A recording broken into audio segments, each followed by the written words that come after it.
like to say a few things. good, And yeah. so, first of all, I'm Gabe Rodriguez. I'm a vice president of a group called Spitfire Strategies. You know, I come from a much more mainline communications advocacy space, and I've had the privilege of working with the Twin Cities Innovation Alliance for a little over a year now. And you know, it's been an education for me, the way you guys do your work, and it's been an invitation to see things differently, right, in a lot of the work I do. And so I hope this panel and the kind of this, it's a pseudo panel, pseudo workshop, kind of helps to bring some of that to bear and helps to like kind of translate some of the things that I've been able to learn from them into some of the conversations we're having. And it's built well from the other panels, right? We were talking about superheroes, we're talking about imagined futures. And in this panel, we're going to talk about Blue Beetle, which I don't know if anybody's seen Blue Beetle. Has anybody seen Blue Beetle? Okay, one. Show of hands. Two. Okay. Two people. Okay. All right. So That's an opportunity. That's an opportunity. We watched it, but I'll give a little overview, and we're going to riff on it a little bit. Don't worry, you don't have to have known all of the narrative beats of Blue Beetle. But what we want to do here, and what we want to talk about, is spending some time with the packets and with the work is. Like I said, I had to sort of reimagine a lot of the work I did because of the work you did, and I thought that has been a real meaningful process for me. And if you work in advocacy, you work in nonprofit campaigns, or you work in foundation world, or even like academics, you have a real set way of doing things. And one of the ways that we do things in my world is tell stories, right? We talk about storytelling, we talk about narrative, and we're pretty formulaic in how we look at our narratives, right? We kind of are. You go to a training, you're going to see the Campbellian like hero's journey, and you're going to run through it, and you're going to check off your boxes. And I think what was really exciting about this is we're going to spend time on just the origin here, talking about our origins, and also looking at some of the fundamental assumptions of origin stories, and like the kind of footing that puts us on. Does it put us on a footing that will allow us to co-power, or does it put us on a footing that, as we'll see later, kind of perpetuates cycles of violence, perpetuates cycles of inequity, and really kind of limits where we can go, right, and what we can do, and because it limits how we can think. There's Angus Fletcher talks about that stories, narratives, and allegories are the legislators of thought, right? They sort of frame our thinking. And so for those of you who don't know, Blue Beetle has a really unique and a really fun origin story because unlike a lot of the superheroes where we see with Batman who loses family, Superman who loses the whole planet, like the whole thing. The family's there. The family is walking with him throughout the story, right? And it's Jaime is the main character. He's chosen by this technology, right? And he's chosen by the scarab that gives him like basically the Iron Man suit of armor. And I was struck by the way it's sort of talked about. And Austin, maybe you could speak to this a little bit. You kind of, when you talk about co-powering, you talk about three things to me. And one was honoring the past, anchored in the present, and then with this momentum towards the future. So sort of this, you always have to have those three lenses. And I'd love to talk about how you see and how you've thought about honoring the past in your work, right? And in the work you were doing. And I think you talked about this, like Twin Cities Innovation Alliance came out of a lot of work that came before that. So I'd love to hear from both of you just that starting point of starting where you are. We are the people we have been waiting for, and how that sort of has changed how you have progressed through the work, right, to this day, into the Data for Public Good conference here in 2023. So maybe if you want to talk about that a bit. Yes, Gabe, that's a good positioning. At first, you don't know. We didn't know what we were doing.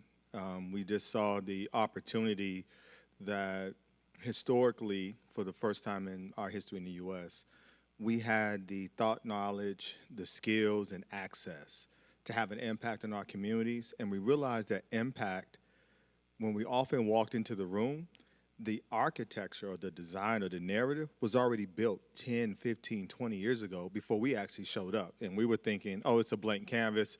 We're going to come in here and make some suggestions. And it's like, no, this was a plan. And so origins really started to evolve when we took a look around the impact that we had, the stories that were being told, and the way that community was or was not being invited. And so in our narrative, we came through several lenses of co-powering with the Communities of Color Coalition out in Portland, Oregon, and going there and seeing how they own their narrative, how they told their stories, and the ways that we moved that forward, working with the African American Leadership Forum and other groups, and then we started our own community coalition to co-power without money. We said this is about opportunity and vision. This is not about funding. And we made an agreement that this is not about funding. This is about our community. This is about the vision and the destination. And so that's really where we started to build and co-power together. And it's been a learning journey. Just to get more specific into that story, so Awesome and I both co-chaired a policy group with the African American Leadership Forum, and through that work, we felt it was really critical to show up in spaces where we traditionally were not represented, and that showed up in transportation. And so if you all know me, you probably don't know me as a transportation nerd. Or a community development person, but our backgrounds actually come out of community development, community engagement, and then I also have education, but our work was we understood that they were going to be building a light rail, and they had done so already with the Green Line that went from St. Paul over to Minneapolis, but that they were building out a corridor that was going to impact the majority people of color corridor in the Twin Cities, and that this was going to be the largest investment and infusion of resources, opportunities for the next 50 years. And we were not at the table, we were not in the policy-making roles.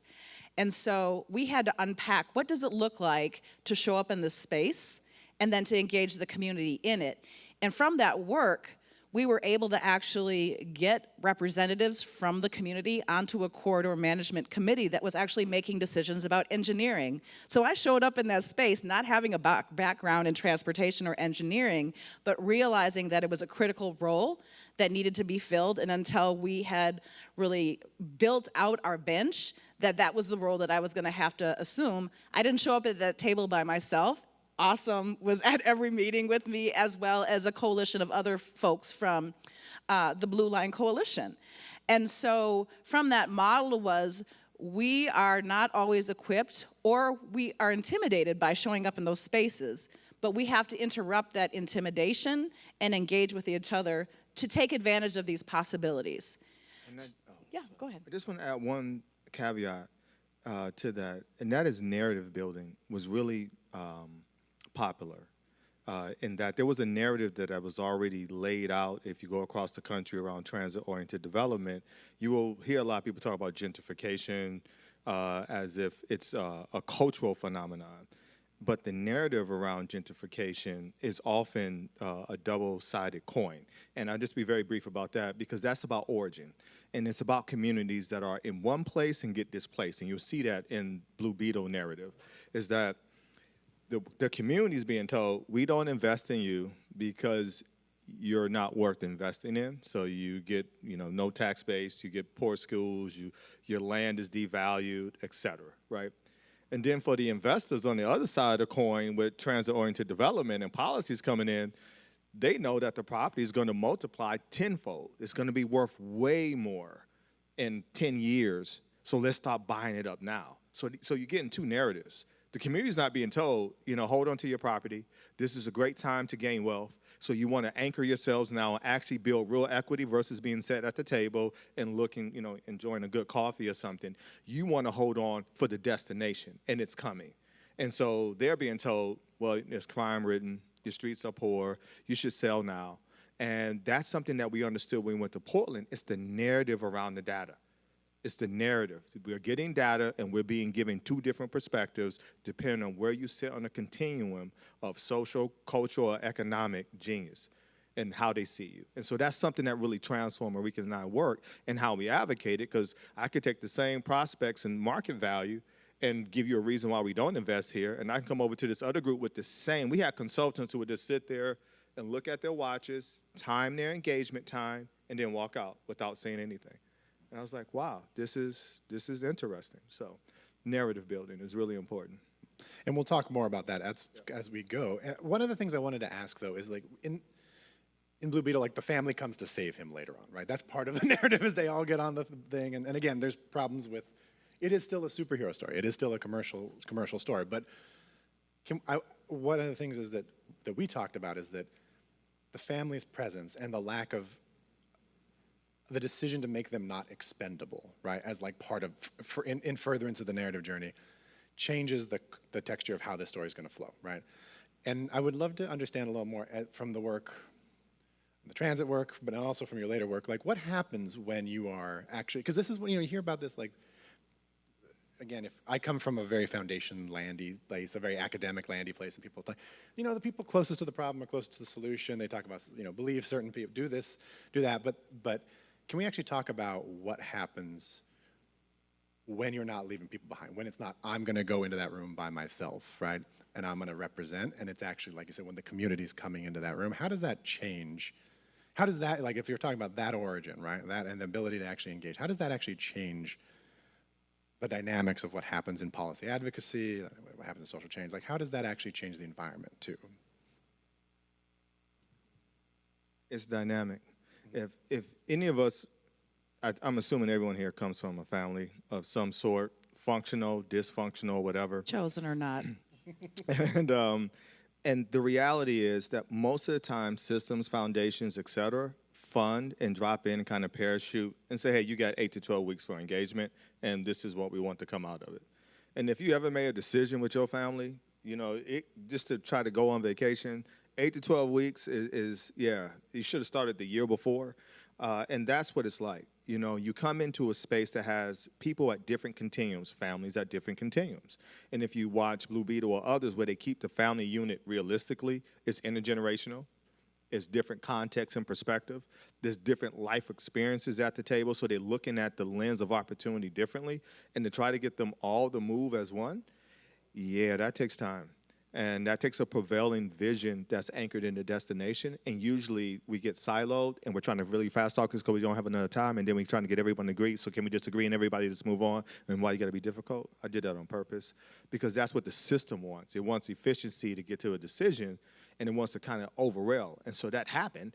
And then there's this flashback from community to say, what? Wait, what just happened? That's not what we agreed to. That's not what I understood. And then you got to reset the process.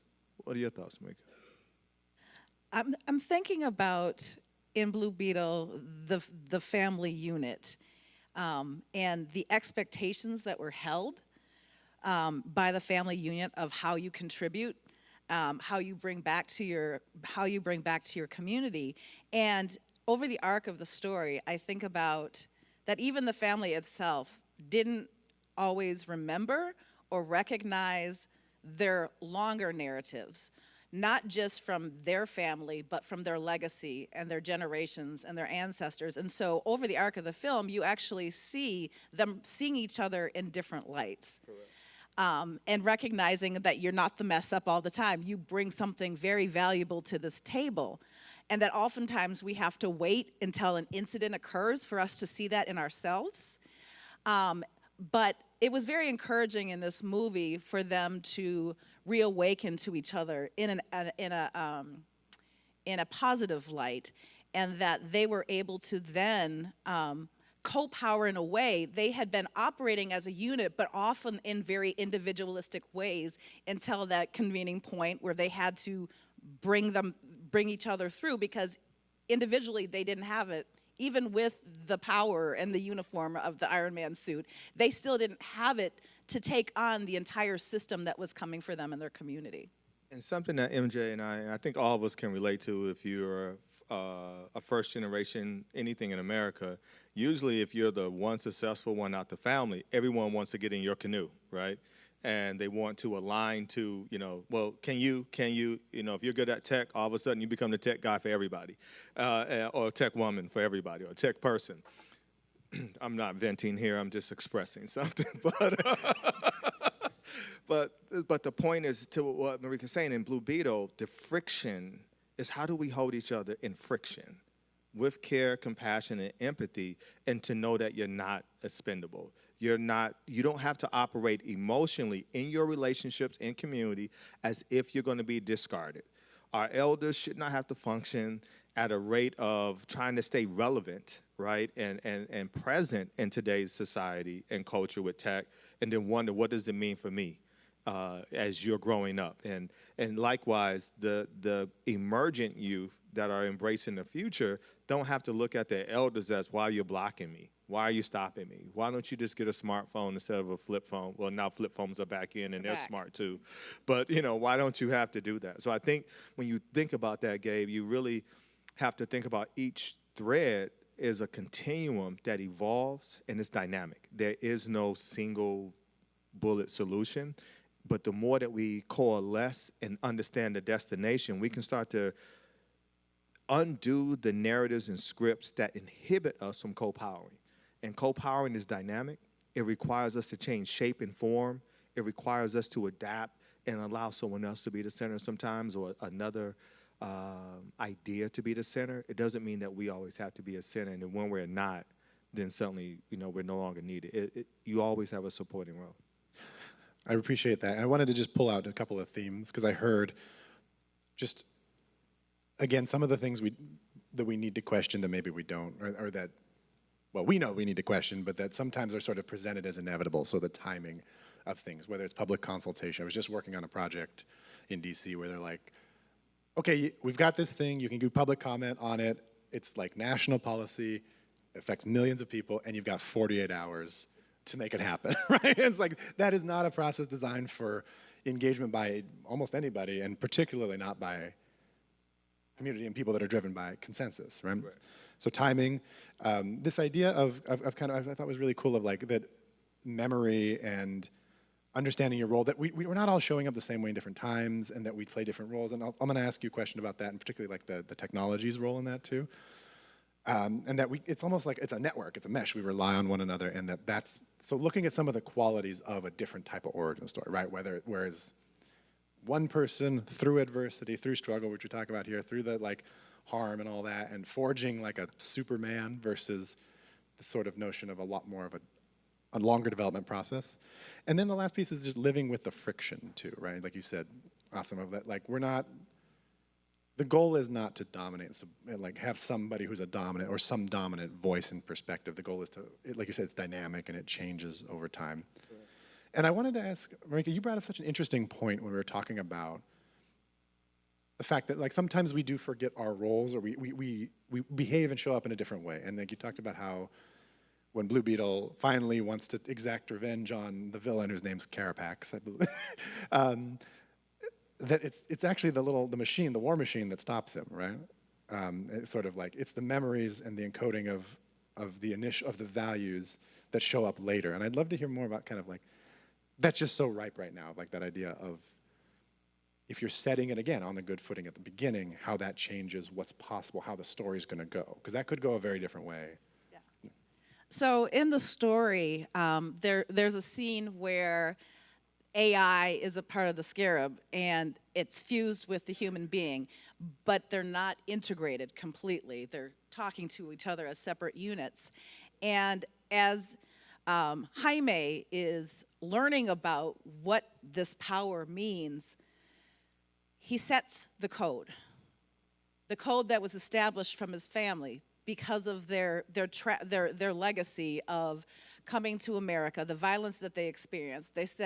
He said, we don't need to respond with violence, because the AI is like, we need to protect ourselves, we need to use our weapons, we need to annihilate the challenge. And Jaime was like, that's not how we're doing this. I don't want to show up and represent in that way. And so over the course of the story, there's this back and forth of, okay, we're really threatened now, and weapons it does seem like the reasonable solution.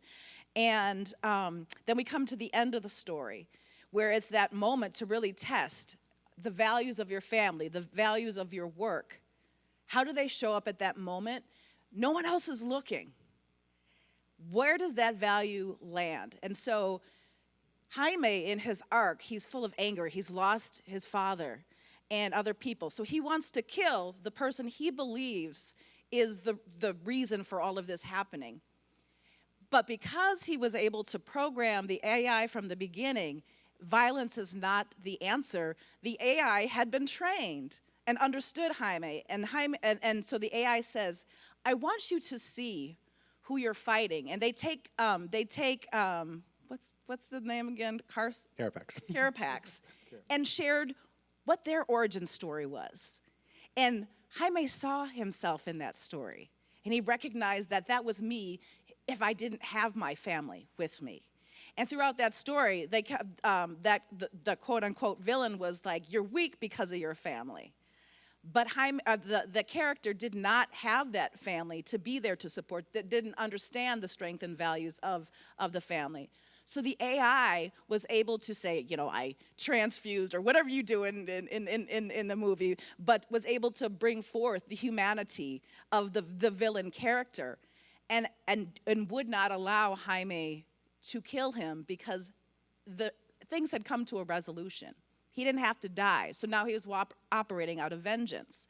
And so I think a lot about how in this work, being the oppressed, we've talked about how as being oppressed people, sometimes that shifts to us being the oppressor when we come into those positions of power, because we have not healed enough to recognize that vengeance and retribution is not solving the issue. So the fact that there's the technological, the values, the morals that were born into that AI and that relationship, and then also how at the end, the AI didn't save them, but it was the humanity, and that seed of humanity was still be able to be brought forward. And so in the origins of our work, othering of folks allows us to dehumanize ourselves, whether it's technology or our interactions with each other. And so that back and forth, and that the holding of the family values throughout the movie, that was the superpower. That was the superpower that was infused into the technology, and that also gave every member of the family the ability to bring forth their gifts in order to solve this issue. Again, we have a suspension of disbelief as we're watching this movie, because there's a lot of things going on that are not realistic. But it's a way to think about when we are set up against ourselves, how do we respond? And if we don't have that family network or structured, how are we grounded in our accountability and our transparency? And can I ask Asim a follow-up for you too? Because I think, you talk about a lot, when we talk about technology, you're always pushing it, like it's not about the technology, right? You're always kind of pushing, especially with this came from a longer conversation we've had about messaging. And Still trying to find the messaging for this work. we're still trying to find the community, messaging, right? And I think that we, especially as we're talking, we default to the process and the procedures and the things like that. And, what we're talking about here are the values that animate it. What we're talking about here are the people that carry it, right? And so like you said, it wasn't the technology itself. The technology itself, it's not saying technologies can't be harmful, because there are lots of harmful technologies. But you were also talking about that the value comes from whether the origin, and whether people are allowed to be in that process, whether they're allowed to be, and decide not just how it works, but whether it needs to be deployed at all. You talk about things like facial recognition and things like that, of like, why is this here? Why is it even allowed in the first place? But if we do decide to allow it, right, I'm going to use value in two senses. The values in the technology, but like you talk about too, the value of the technology. It's not about dollars and cents. It's not about whether it's performing to a certain metric necessarily. It's about what is it doing for people, right? And I think that's where we kind of see it back and forth again, because you brought up a great point of that, like you said, the scarab has certain memories and has a certain approach to things, but also, and it carries that, right? That it sort of is carrying that through the movie. But also you talked about the grandmother carries a certain part of the story as well. And so she brings that back into the story too. So it's not, again, we're talking about technologies like they're this own little rarefied unit. But in reality, they're extensions, like you talk about, Asim, of us in some ways, right? And how they're extensions. Are they harmful? Are they not? Yeah, I think, Gabe, I appreciate the framing, and I'm going to kind of take the telescope and bring it back a tad bit.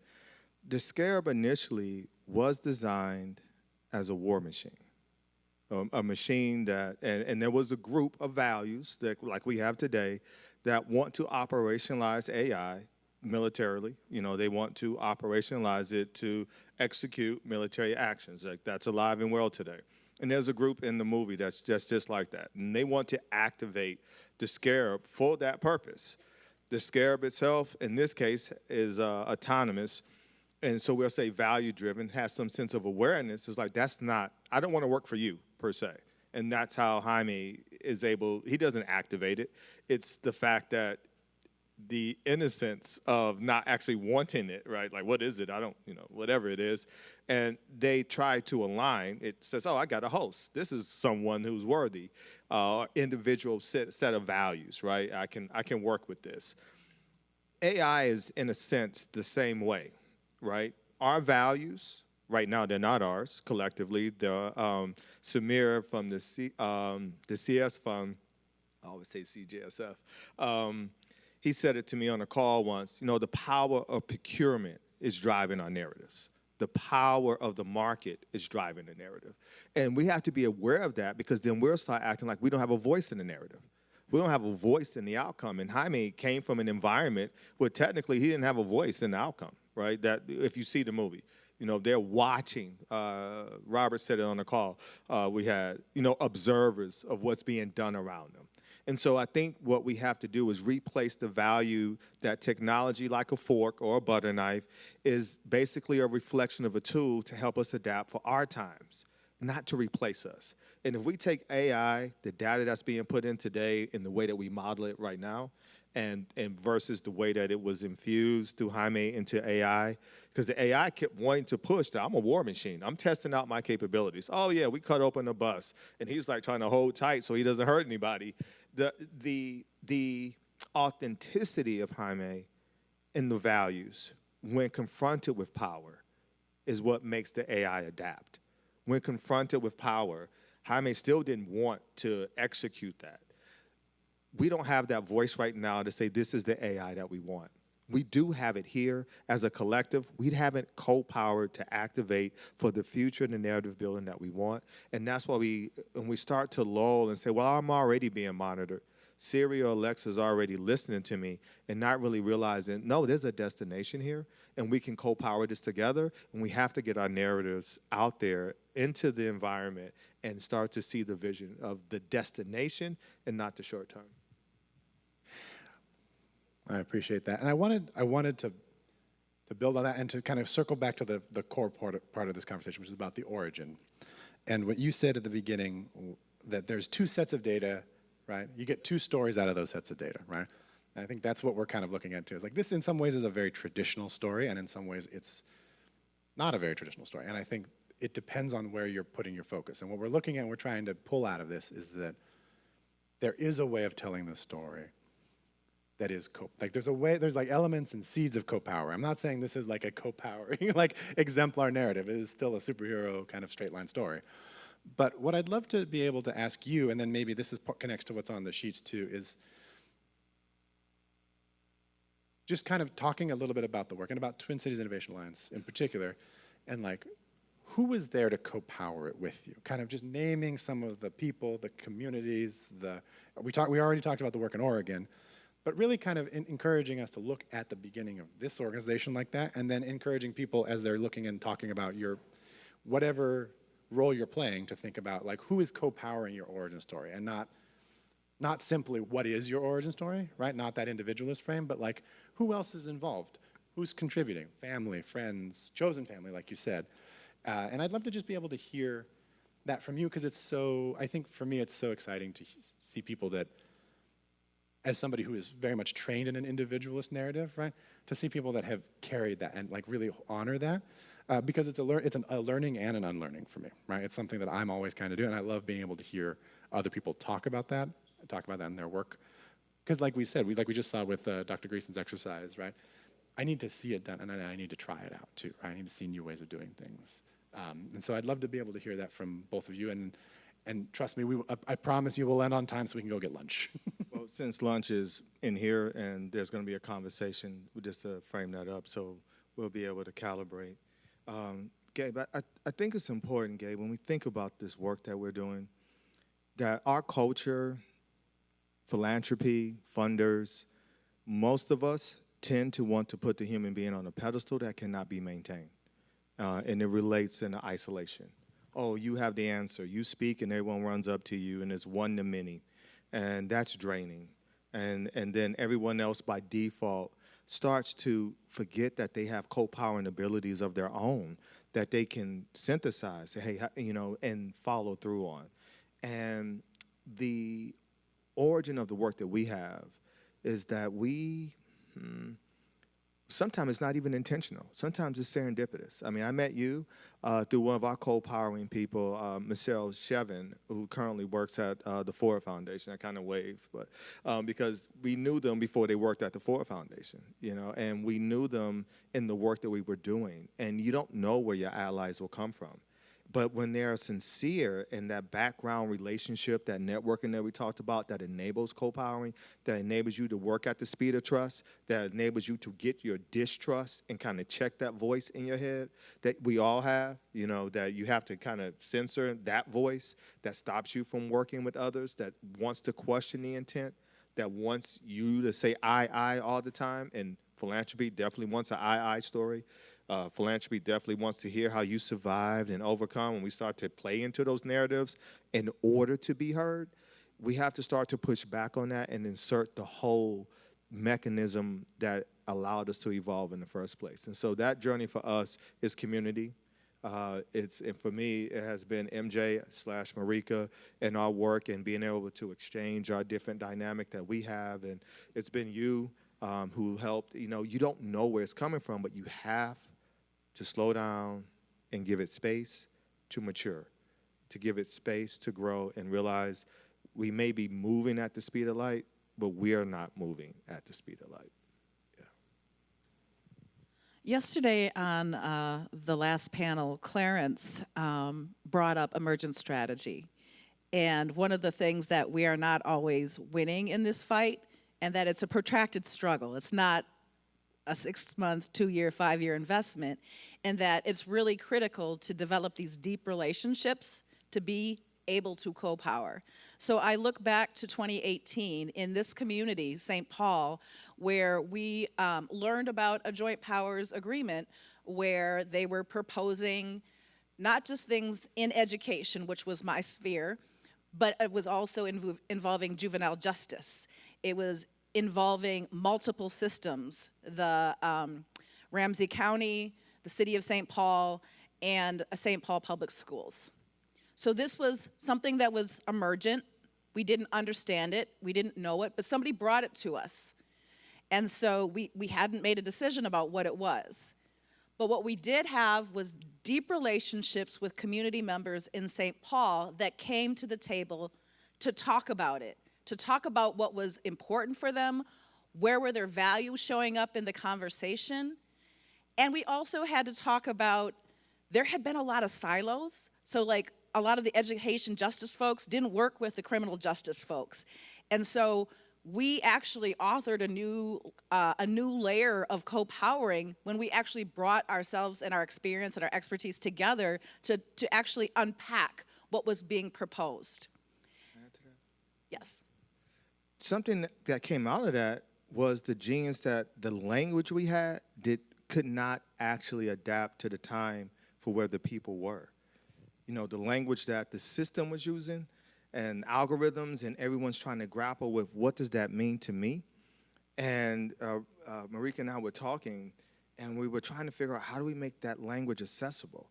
They keep saying it's complicated, and they're starting to believe it's complicated, and we can't get past that. And out of that language came the algorithmic improv when we were talking, and the way that the different coalitions were able to come together. So sometimes you may not have the solution right there, but you have to continue to iterate to figure out what are we trying to put forward to make it accessible. But I also want to emphasize, going back to the deep relationships, the story didn't end when the Stop the Cradle to Prison algorithm existed. Like, that was our learning. So now what do we do with what we know? Because other folks aren't talking about this. We didn't go back into our silos. We didn't go back into our holes, our rabbit holes. But what we did is said, this is bigger than us. TCIA can't hold all this. So we had MK, who was over at the St. Paul Promise neighborhood, who had a whole relationship with Promise Zones across the state of Minnesota. So we were able to actually co-power beyond St. Paul. We hit 5 communities in the state of Minnesota to make sure that these conversations were percolating so that more people could be at the table at the front end when these things are being proposed. And that people are not removed from the table because it's too complicated. And so this co-powering has been an evolutionary process. So folks are holding this work in so many different ways that it still exists. So co-powering isn't always you're at the table convening, but you all have a shared value and mission, and it is now an integral part of whatever work we're doing wherever we go, whether it's our relationship with Education for Liberation Minnesota, whether it's with the St. Paul Promise neighborhood, whether it's with Inequality, all of the organizations that also have relationship on the ground in community with each other so that it has a life of its own. And that goes beyond the borders of Minnesota. That's nationally and that's internationally, where in Europe, when we're collaborating with OMEC and the African diaspora, the work that they're doing, when we have been connected and able to reach people on the continent of Africa and the different countries and the mindsets there's a lot that has that continue to evolve and grow once you start moving. You have to start moving with the conviction that you may not actually get to the destination. I also just have to do a real quick shout out to Ghana, because we have folks from the continent that are on in this session today online. Hey y'all, good people, thank you for joining us. We're right at time, but I want to wrap up with that. And I think that one of the things that as I was listening to you, kind of just you made so clear was that, when we talk about the origin story in superheroes and stuff, it's a motivated origin story. Like you said, it's like we are going to take off and because we have a story to tell, because we have a movie to sell. But what you're sharing and what you're talking about is like the kind of the fundamental basis of honoring the past and co-powering is that there's a real hunger for that human connection. And so, and those human relationships. You didn't build the relationships to stop the joint powers agreement. You built the relationships because that's what we do. We build relationships. We build connections. We are looking, and without an expectation of exchange, without with an authenticity of motivation. And that's what I wanted to kind of leave us with too, is just as we're thinking about the origin. Like, it's an origin without a destination right now. We're talking about especially we're thinking about the sheet and stuff like that, asking people, like, who's co-powering your origin story? Who could be co-powering? Not with a specific purpose in mind, but with that meaning of building human connection, building your relationships, and showing up in your communities. Yeah, I think that's really is what it's about. I've heard several people here say, get from behind your role, behind your mask as a teacher, as an attorney, as a developer, as a data scientist. And often we will say, I'm just doing my job, as if somehow that blocks you from connecting to the bigger need. I remember listening to a politician advocate for a policy that would poison the water, and based on open mining, I think it was. And I was like, are they getting a different source of water or something? Like, do they have a main line to purify water that we don't have? Like, why would you want to advocate for that as if you somehow have a different, bucket of water that you're going to get from it? And sometimes our masks actually have us, the narratives that we're carrying, the data that we have been fed, is working against our collective best interests. We start to fragment from our origin story because someone has inserted a different origin story and we're not interrogating that reality. And so you have to continually interrogate the reality that you have, search your history, and honor your present, and sometimes realign when you learn something new versus canceling it out. And then being able to realign the present to have a stronger impact on the future and to be able to have that momentum. Otherwise, you will slip into doom and gloom. You start to slip and lose your energy. And negative energy, a dystopian universe, doesn't have energy to create a new narrative that is better than where it sits. It usually will fall. So one of my favorite characters is not a main character at all. I call her the trickster.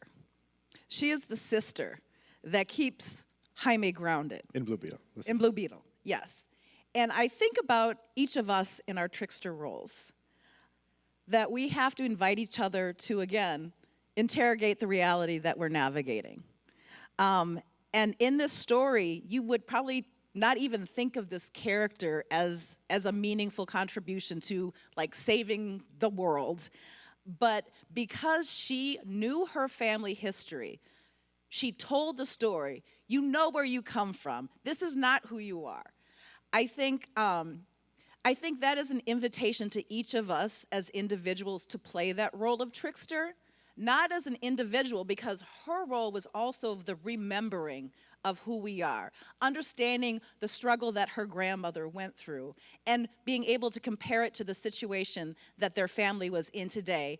And again, remembering that we are a resilient people, that this is a moment in time, and that I got your back, even if it's keeping you laughing while we're crying through this process.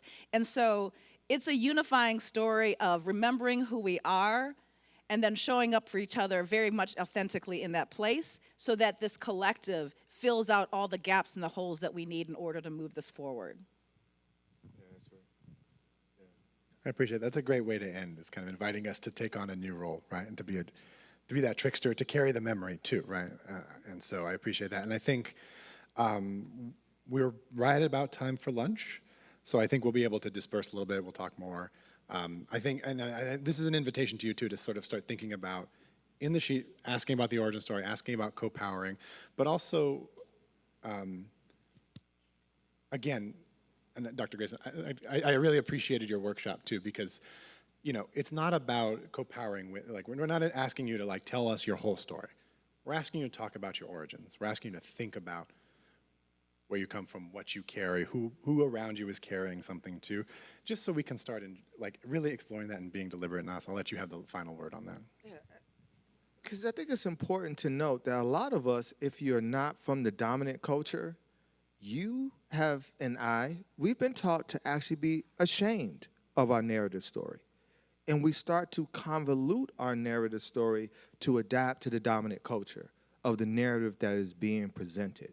My challenge to myself and to all of us, even those in the future, challenge the shame-based narrative indoctrination of your narrative that you've been infused with. Whether it's you as a woman, whether it's you as an immigrant, whether it's you as a Latino or Spanish-speaking, all of the ones that when you invoke that in the dominant culture and you get that look like, oh, it's you, and you feel that, rebuke it, exchange it, and extend the invitation to share your true origin story. And don't live in shame of where you come from. That's the only way you're going to actually get a genuine and authentic future.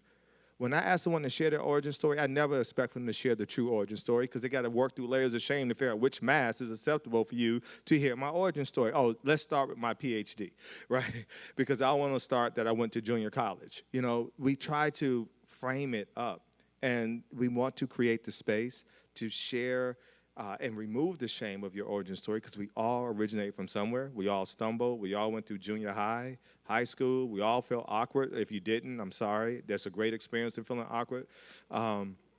So just to be able to embrace that and be human, right? And not have to say, well, as an individual here, you don't have to wear that mask. But know when it's appropriate to wear the mask, right? But let people connect to you.